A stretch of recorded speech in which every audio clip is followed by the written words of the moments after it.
আজকে আমরা পড়ব অষ্টম শ্রেণীর পাঠ্য পারাগার দুপোহর ভালোবাসি। লিখেছেন জীবনানন্দ দাশ। কবিতাটি পড়ার আগে আমরা দেখে নেব কবি পরিচিতি। জীবনানন্দ দাশ জন্ম 1899, মৃত্যু 1954। রবীন্দ্র পরবর্তী বাংলা সাহিত্যের অন্যতম শ্রেষ্ঠ এই কবির জন্ম অধুনা বাংলাদেশের বরিশালে, অর্থাৎ বর্তমানে বাংলাদেশে বরিশাল বলে যে জায়গাটি রয়েছে সেখানেই জীবনানন্দ দাশ জন্মেছিলেন। তার প্রথম কাব্যগ্রন্থ ঝরাপালক 1927 খ্রিস্টাব্দে প্রকাশিত হয়। Very important. জীবনানন্দ দাশের লেখা প্রথম কাব্যগ্রন্থের নাম কি? ঝরাপালক। দাগ দিয়ে রাখবে, ঝরাপালক। অন্যান্য কাব্যগ্রন্থের মধ্যে রয়েছে ধূসর পাণ্ডুলিপি, বনলতা সেন, মহাপৃথিবী, সাতটি তারার তিমির, রূপসী বাংলা, বেলা অবেলা কালবেলা প্রভৃতি। তার রচিত আখ্যানের মধ্যে রয়েছে মাল্যবান, সুতীর্থ, জলপাইহাটি প্রভৃতি। পাঠ্য কবিতাটি তাঁর রূপসী বাংলা কাব্যগ্রন্থের অন্তর্গত। এখান থেকে আমরা দুটো বিষয় একটু চোখ দিয়ে রাখি। প্রথম কাব্যগ্রন্থ ঝরাপালক এবং যে পাঠ্য কবিতাটি সেটি নেওয়া হয়েছে রূপসী বাংলা কাব্যগ্রন্থ থেকে। এখানে জীবনানন্দ দাশের লেখা দুটি কবিতার বইয়ের নাম লেখো। তোমরা এখান থেকে যে কোনো দুটো বেছে নিতে পারো। ঝরাপালক, রূপসী বাংলা মনে রাখলে ভালো হয়। তার লেখা প্রথম কাব্যগ্রন্থের নাম কি? তার লেখা প্রথম কাব্যগ্রন্থের নাম ঝরাপালক। এবার আমরা চলে আসব কবিতা প্রসঙ্গে। কবিতায় বিষয়বস্তু যেভাবে ব্যাখ্যা করা হয়েছে আমরা কিছুটা করে পড়ব এবং তার ব্যাখ্যা জেনে নেব। পারাগার দুপোহর ভালোবাসি। কবি জীবনানন্দ দাশ পারাগা অর্থাৎ গ্রাম্য জীবন বা পল্লী জীবনকে ভীষণ কাছ থেকে দেখেছেন এবং তার দ্বীপ্রহর বা দুপুরবেলা এই সময়টা বড় আকর্ষণ করেছে বা ভালো লেগেছে। সেই পল্লী প্রকৃতির প্রতি তার যে গভীর এবং অকৃত্রিম ভালোবাসা তাই কবিতায় প্রকাশিত। পারাগাঁয়ের দুপুরটিকে তিনি বড় ভালোবাসেন। পারাগার দুপোহর ভালোবাসি। জীবনানন্দ দাশের মনের মধ্যে পারাগার দুপোহর বা দুপুরবেলা বা দ্বীপ্রহর সেটা যেন একটা স্থান করে নিয়েছে। তিনি বড় ভালোবেসে ফেলেছেন পল্লীগ্রামের দ্বীপ্রহরকে। কেন তিনি ভালোবেসেছেন? কারণ হলো রৌদ্রে যেন গন্ধ লেগে আছে স্বপনে। অর্থাৎ পারাগাঁয়ের যে রৌদ্রর ছটা চারিদিকে ছড়িয়ে রয়েছে তা সেটা দেখে মনে হয়েছে যে সেই শান্ত দুপুরের, অলস দুপুরের রোদের মধ্যে যেন কোনো স্বপ্নের সন্ধান রয়েছে। পারাগার দ্বীপ্রহর বা দুপুরবেলা বড় শান্ত এবং অলস, তার মধ্যে যেন কোনো স্বপ্নের ইঙ্গিত, কোনো গল্প কি কাহিনী কি স্বপ্ন যে বাঁধিয়াছে ঘর আমার হৃদয়ে। অর্থাৎ তার মনে যেসব গল্প কাহিনী এবং স্বপ্ন ঘর বেঁধেছে তার কথা এখানে বলেছেন। আহা কেউ তাহা জানে না কো। অর্থাৎ কবির হৃদয়ে যে স্বপ্ন যে কাহিনী গল্প বাসা বেঁধেছে তার খবর কেউ জানে না, কেউ রাখে না। কে জানে সেই খবর? না কেবল প্রান্তর জানে তাহা। প্রান্তর বলতে বোঝায় পল্লীগ্রামের যে বিস্তীর্ণ মাঠ, সেই বিস্তীর্ণ মাঠ, তার কাছে যেন খবর আছে যে কবি মনের মধ্যে কোন গল্প, কোন কাহিনী, কি স্বপ্ন বাসা বেঁধেছে তার খবর রেখেছে পল্লীগ্রামের প্রান্তর, অর্থাৎ পল্লীগ্রামের সেই বিস্তীর্ণ যে মাঠ, সে খবর রেখেছে। আর কার কাছে খবর আছে? না শঙ্খচিল। শঙ্খচিল কবির মনের খবর রেখেছে, তার মনে কোন গল্প, কোন কাহিনী, স্বপ্ন বাসা বেঁধেছে। তাহলে কবির হৃদয়ের কথা কে জানে? না পল্লীগ্রামের প্রান্তর জানে, আর শঙ্খচিল জানে। তাহাদের কাছে যেন এ জনমে নয়, যেন ঢের যুগ ধরে কথা শিখিয়াছে এ হৃদয়। অর্থাৎ এই প্রকৃতির কাছে বহু বহু যুগ ধরে কবির হৃদয় যে কথা শিখেছে তা শুধু এই জন্মে নয়। তাই বলছেন তাহাদের কাছে যেন এ জন্মে নয়, শুধু এ জন্মেই নয়, মানে জনম জনম ধরে, বহু যুগ যুগ ধরে তার হৃদয় এই পল্লীগ্রামের থেকে কথা শিখেছে, শঙ্খচিলের থেকে কথা শিখেছে। যেহেতু এই কবি পল্লীগ্রামকে ভালোবাসেন, তাই ওনার বিশ্বাস তিনি তাদের থেকেই কথা শিখেছেন, যে কথাকে তিনি সেইভাবে ব্যক্ত করতে পারেন। আর তাই পল্লীগ্রামের এই প্রকৃতি যেন কবির হৃদয়কে অনুভব করতে পারে। স্বপ্নে যে বেদনা আছে,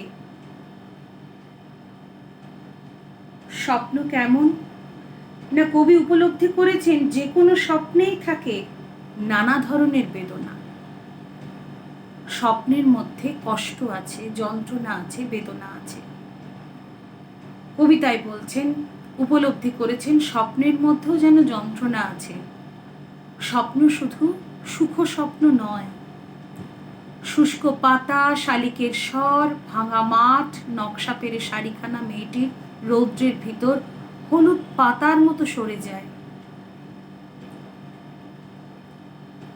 কি বলছেন এখানে? শুষ্ক পাতা মানে শুকনো পাতা, শালিকের স্বর, তার মধ্যে যেন একটা ক্লান্তির ছাপ। শালিকের ক্লান্ত স্বর, যেটা দুপুরে শোনা যাচ্ছে। ভাঙা মঠ, আর নকশা পেরে শাড়িখানা রৌদ্রের ভিতর হলুদ পাতার মতো সরে যায়। মেয়েটির কোন শাড়ি পরে আছে? না নকশা পেরে শাড়ি। নকশা পেরে শাড়ি পরা কোনো মেয়ে রোদের মধ্যে দিয়ে হঠাৎ চলে যাওয়া, এটা তার অনুভূতি, তার মনে হওয়া যে কোনো নকশা পেরে শাড়ি পরে কোনো মেয়ে রৌদ্রের ভেতর দিয়ে হলুদ পাতার মতো যেন চলে গেল। এই সব কিছুর মধ্যে কবি যেন একটা বেদনা বা যন্ত্রণা মাখা অতীতের একটা আভাস পেয়েছেন। এখানে যে যে বিষয়গুলো তুলে ধরেছেন, শুকনো পাতা, শালিকের স্বর, ভাঙা মঠ, নকশা পেরে শাড়িখানা মেয়েটির রৌদ্রের ভিতর হলুদ পাতার মধ্যে মতো সরে যাওয়া, এই সব কিছুর মধ্যেই রয়েছে যেন একটা কারুণ্য বা করুণতা বা বেদনা। সেই বেদনা মাখা এক অতীতের আভাস যেন এই কথাগুলোর মধ্যে রয়েছে। জলসিঁড়িটির পাশে ঘাসে শাখাগুলো নুয়ে আছে বহুদিন ছন্দহীন বুনো চালতা। জলসিঁড়ি, জলসিঁড়ি নামক এক নদী, জলসিঁড়ি নদী গ্রামের অলস দুপুরের সেই জলশিরি নদী পাশে ঘাসের মধ্যে এসে পড়েছে বুনো চালতার যে নুয়ে পড়া ডালগুলো, ছন্দহীন বুনো চালতার যে নুয়ে পড়া শাখা প্রশাখাগুলো, সেগুলো ছন্দহীন, কারণ হচ্ছে এলোমেলোভাবে শাখা প্রশাখাগুলো জলশিরি নদীর পাশে ঘাসে ঢাকা যে জমি, যে মাঠ, সেখানে নুয়ে রয়েছে। জলে তার মুখখানা দেখা যায়। জলে কার মুখ দেখা যায়? না, ওই যে চালতা, সেই চালতা গাছের যে চেহারা শাখা প্রশাখা সমেত, তারই ছায়া পড়েছে ওই জলশিরি নদীর মধ্যে।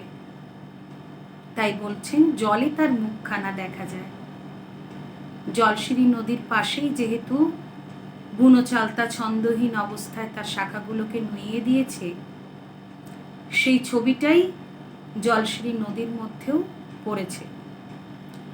একটা সুন্দর দৃশ্য যেন কবি এখানে অঙ্কন করেছেন। ডিঙিও ভাসিছে কার জলে, এখানে একটা ডিঙিও ভাসছে জলে।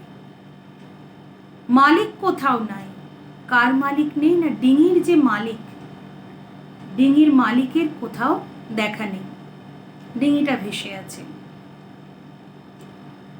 কোনোদিন এই দিকে আসিবে না আর। ডিঙিটার চেহারা দেখেই মনে হচ্ছে সেই মালিক দীর্ঘদিন সেই ডিঙির খোঁজ করেনি, আর ভবিষ্যতেও সে আর আসবে না। সেটা ডিঙিটার চেহারা দেখেই বোঝা যাচ্ছে যে তার মালিক ডিঙিটার কোনোদিন খোঁজ করেনি, আর ভবিষ্যতেও করবে না। সেই ডিঙির চেহারাটি কেমন? ঝাঁঝরা ফোঁপড়া, আহা, ডিঙিটিরে বেঁধে রেখে গিয়েছে হিজলে। হিজল গাছ, হিজল গাছে বাঁধা রয়েছে মালিকবিহীন একটি ঝাঁঝরা ফোঁপড়া ডিঙি। দেখেই বোঝা যাচ্ছে ডিঙিটা দীর্ঘদিন বাঁধা থেকে থেকে ঝাঁঝরা ফোঁপড়া হয়ে গেছে, তার কোনো ব্যবহার নেই, তার মালিকও নেই, তার মালিক সন্ধানও করে না, আসেও না। তাই ডিঙিটা দীর্ঘদিন বাঁধা অবস্থাতেই ধীরে ধীরে ঝাঁঝরা ফোঁপড়া হয়ে গেছে, অর্থাৎ ভাঙাচোরা হয়ে গেছে। কবির যেন কষ্ট হয়েছে সেই ডিঙিটার চেহারা দেখে, তাই বলছেন আহা, ডিঙিটিরে বেঁধে রেখে গিয়েছে হিজলে। এখানে আহা যেন একটা কষ্টের বা দুঃখের প্রকাশ। কবির মনে হয় ভাঙাচোরা ডিঙিটির মালিক হয়তো আর কোনোদিনই সেটির কাছে ফিরে আসবে না, এর জন্য ডিঙিটির জন্য দুঃখ কবির। পারাগাঁট দুপোহর ভালোবাসি, রৌদ্রে যেন ভিজে বেদনার গন্ধ লেগে আছে, আহা, কেঁদে কেঁদে ভাসিতেছে আকাশের তলে। সমগ্র প্রকৃতিকে কবি এক অদ্ভুত বিষণ্ণতা ও বেদনার স্পর্শ অনুভব করেছেন। সমগ্র প্রকৃতির মধ্যেই তিনি এক অদ্ভুত বিষণ্ণতা, বেদনা অনুভব করেছেন। এই বেদনার অনুভূতি পল্লী প্রকৃতির প্রতি তার অনুরাগকে যেন আরো বাড়িয়ে তুলেছে। মানে যত তিনি এখানে বেদনার কথা ব্যক্ত করেছেন, তার মধ্যে দিয়ে তার প্রকৃতির প্রতি একটা ভালোবাসা বা অনুরাগ যেন প্রকাশ পেয়েছে। দুপুরের রোদে ভিজে বেদনার গন্ধ স্পষ্ট অনুভব করেছেন। এখানে তাই বলেছেন রৌদ্রে যেন ভিজে বেদনার গন্ধ লেগে আছে। দ্বীপ্রহরে ওই পল্লী প্রকৃতিকে দেখে যেন কবির ভীষণ কষ্ট, তার মধ্যে যেন এক আর্দ্র বা ভিজে বেদনা বা বেদনাদ্র একটা স্পর্শ যেন অনুভব করেছেন, যার গন্ধ ওই রৌদ্রের সঙ্গে মেখে রয়েছে দ্বীপ্রহর। আহা, কেঁদে কেঁদে ভাসিতেছে আকাশের তলে। কেঁদে কেঁদে কে ভাসছে? না, ওই ডিঙি, যে ডিঙিটাকে দেখে তার কষ্ট হচ্ছে, যেন তার যন্ত্রণা অনুভব করেছেন জীবনানন্দ। সে যেন আকাশের তলে কেঁদে কেঁদে ভেসে রয়েছে। কবির মনে হয়েছে ডিঙি নৌকাটি যেন সব হারানোর বেদনা নিয়ে কেঁদে কেঁদে নদীর জলে অবিরাম ভেসে চলেছে।